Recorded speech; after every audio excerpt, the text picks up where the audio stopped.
안녕하세요. 그린빌 가족 여러분. 오늘 수요일 아침. 네, 오늘도 이렇게 매일 한 말씀으로 오늘 하루를 시작하는 모든 분들에게 우리가 하는 어떤 말 한마디가 또 우리의 작은 행동 하나가 어두워져 있는 어느 누군가의 마음을 이렇게 환하게 밝힐 수 있는 축복이 있기를 간절히 기원합니다. 자, 오늘 저희는 에스더 7장 오늘 1절에서 10절의 말씀으로 함께 오늘 이 아침을 시작하도록 하겠습니다. 에스더 7장 1절에서 10절의 말씀. 왕이 하만과 함께 또 왕후 에스더의 잔치에 가니라. 왕이 이 둘째 날 잔치에 술을 마실 때에 다시 에스더에게 물어 이르되, 왕후 에스더여, 그대의 소청이 무엇이냐? 곧 허락하겠노라. 그대의 요구가 무엇이냐? 곧 나라의 절반이라 할지라도 시행하겠노라. 왕후 에스더가 대답하여 이르되, 왕이여, 내가 만일 왕의 목전에서 은혜를 입었으며 왕이 좋게 여기시면 내 소청대로 내 생명을 내게 주시고 내 요구대로 내 민족을 내게 주소서. 나와 내 민족이 팔려서 죽임과 도륙함과 진멸함을 당하게 되었나이다. 만일 우리가 노비로 팔렸더라면 내가 잠잠하였으리이다. 그래도 대적이 왕의 손해를 보충하지 못하였으리이다 하니, 아에스로 왕이 왕후 에스더에게 말하여 이르되, 감히 이런 일을 심중에 품은 자가 누구며 그가 어디 있느냐 하니, 에스더가 이르되, 대적과 원수는 이 악한 하만이니이다 하니, 하만이 왕과 왕후 앞에서 두려워하거늘 왕이 노하여 일어나서 잔치자리를 떠나 왕궁 후원으로 들어가니라. 하만이 일어서서 왕후 에스더에게 생명을 구하니, 이는 왕이 자기에게 벌을 내리기로 결심한 줄 알미더라. 왕이 후원으로부터 잔치 자리에 돌아오니, 하만이 에스더가 앉은 걸상 위에 엎드려거늘 왕이 이르되, 저가 궁중 내 앞에서 왕후를 강간까지 하고자 하는가 하니, 이 말이 왕의 입에서 나오매 무리가 하만의 얼굴을 싸더라. 왕을 모신 내시 중에 하르보나가 왕에게 아뢰되, 왕을 위하여 충성된 말로 고발한 모르드게를 달고자 하여 하만이 높이가 50규빗 되는 나무를 준비하였는데, 이제 그 나무가 하만의 집에 섰나이다. 왕이 이르되, 하만을 그 나무에 달라 하매 모르드게를 매달려고 한 나무에 하만을 다니 왕의 노가 그치니라. 아멘. 네, 우리 오늘 읽은 말씀은 에스더서의 크라이막스에 해당합니다. 에스더서에 나오는 최고 악당 하만은 원래 이 아에스로 왕을 제외하면 페르시아에서 가장 높은 위치에 있었고, 막대한 재산을 가지고 있었고, 또 자녀들도 많고, 모두가 부러워할 만한 사람이었습니다. 그러나 하나님께서 신비한 손을 내밀어 일하기 시작하시자 하만은 급속도로 무너지기 시작합니다.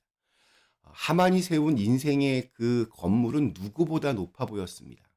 그랬기 때문에 그의 허망하고 비참한 최후, 그의 인생이 무너지는 것을 보면 우리들에게도 이렇게 시사하는 바가 큰 것 같습니다.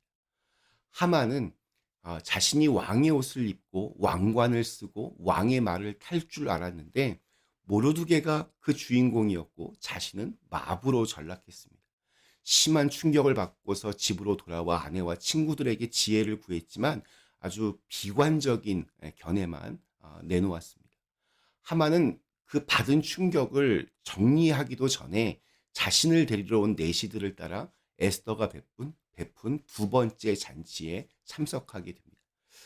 우리 처음에 보면 하만은 무엇이든지 자기가 주도적으로 이렇게 판을 이끌어가는 사람처럼 보였지만, 이제는 무엇인가에 계속 끌려가는 상황으로 그렇게 바뀌었습니다.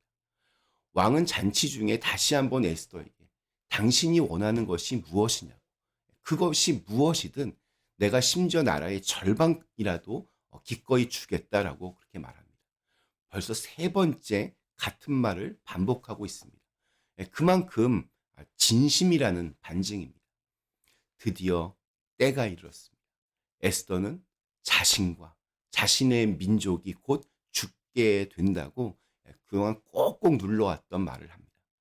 왕은 당연히 깜짝 놀라면서 누가 그런 일을 계획했냐고 묻습니다. 에스더는 한치의 망설임도 없이 하만이라고 대답합니다. 에스더가 하만의 음모를 폭로하자 왕은 큰 충격에 휩싸여서 왕궁 뒤쪽의 정원으로 자리를 피합니다. 왕이 자리를 떠난 이유는 아주 극심한 혼란과 분노 때문이었습니다. 이 아에스로 왕은 자신이 사랑하는 왕후 에스더가 자신의 명령으로 인해서 죽을 위기에 처했다는 사실에 굉장히 혼란스러웠고, 또 그 배후에 자기가 가장 신임하던 신하 하만이 있었다는 것에 적지 않은 충격을 받았을 것입니다. 그리고 그래서 그 자리를 피한 후에 좀 감정을 가라앉히면서 이 상황에서 내가 무엇을 어떻게 해야 할지 그렇게 생각할 시간이 필요했던 것 같습니다.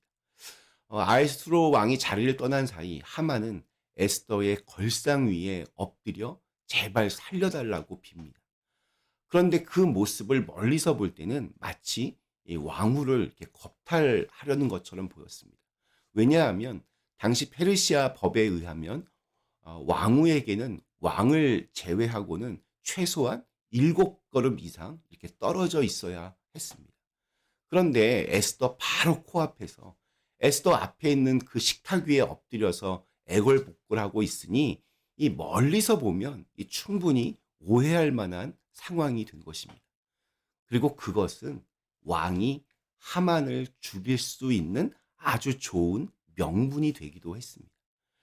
분노하는 왕의 모습을 보고서 주변에 있던 신하들은 하만의 얼굴을 수건으로 가렸습니다. 이것은 사형 선고와도 같습니다. 얼굴을 가린다라고 하는 것은 더 이상 빛을 볼 가치가 없는 죄인이라는 그러한 의미를 담고 있기 때문입니다. 자, 오늘 읽은 마지막 9절과 10절에서 사건은 이렇게 마무리가 됩니다.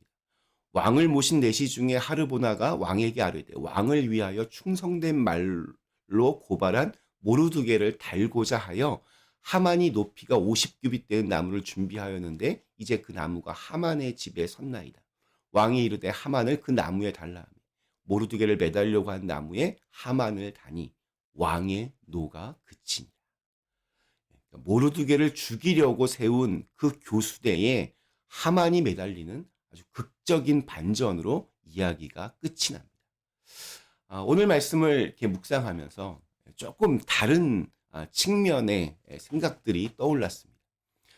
인간이 고안한 여러 가지 형틀 가운데서 단두대라는 것이 있습니다. 위에서 뚝 내려오면 목이 잘려 죽는 겁니다. 이 단두대를 고안한 사람이 누구인가에 대해서는 아주 의견이 분분합니다. 다만 이 단두대의 칼날 모양을 완성시킨 사람은 프랑스의 국왕이었던 루이 16세라고 합니다. 원래 단두대의 칼날은 이렇게 반달 모양이었는데 루이 14세가 단두대 칼날을 이렇게 사선으로 만들라고 지시했다고 합니다. 사냥을 좋아했던 루이 16세는 자신의 경험을 바탕으로 이 반달 모양의 칼날보다 사선의 칼날이 훨씬 더 효과적이라고 여겼기 때문입니다. 아침부터 좀 너무 무서운 이야기를 드려서 죄송합니다. 그런데 재미있는 것은 그렇게 단두대를 완성시킨 루이 16세는 결국에는 그 단두대에서 최후를 맞았다는 사실입니다. 아마도 그가 단두대를 만들 때만 해도 자기가 거기에서 인생을 마감하리라고는 꿈에도 생각하지 못했을 겁니다. 이렇게 역사는 정말 아이러니합니다. 남을 죽이려고 만든 형틀에 내가 죽는 일이 벌어지는 겁니다. 오늘 읽은 말씀에도 똑같은 일이 벌어졌습니다. 하만은 하늘 높은 줄 모르고 권세를 누리며 자신이 미워하는 이들을 쓸어버릴 형틀로 자신이 만든 교수대에 자기가 매달릴 줄은 정말 꿈에도 몰랐을 겁니다. 오늘 아침에 단순한 진리 하나가 마음에 남습니다. 그것은 내가 마음에 품는 대로 나도 똑같이 대접받는다는 것입니다. 사랑을 품으면 사랑을 받습니다. 그러나 미움을 품으면 미움을 받을 것입니다. 긍휼을 품으면 긍휼함을 받습니다. 그러나 비교를 품으면 비교를 당하게 될 것입니다. 그러니 사랑을 받고자 하면 내 곁에 있는 이들을 사랑으로 품어야 합니다. 좀 인정받고자 하면 내 곁에 있는 이들을 인정해야 하고, 또 도움을 받고자 하면 내 곁에 있는 이들을 도와주어야 합니다. 주님을 사랑할 때 주님이 나를 사랑하신다는 사실을 알게 됩니다. 주님의 말씀을 지킬 때 주님께서 나의 삶도 지키신다는 것을 분명하게 경험하실 겁니다. 주는 대로 받습니다. 생각한 대로 또 내가 품는 대로 되돌아옵니다. 그렇게 내가 하는 말과 행동들이 다시 다 고스란히 내게로 돌아옵니다. 오늘 우리에게 주신 하루 선하고 좋은 것을 내 행한 대로 내 마음에 품은 대로 되돌려받는 은혜가 있기를 간절히 기원합니다. 잠시 함께 기도하겠습니다.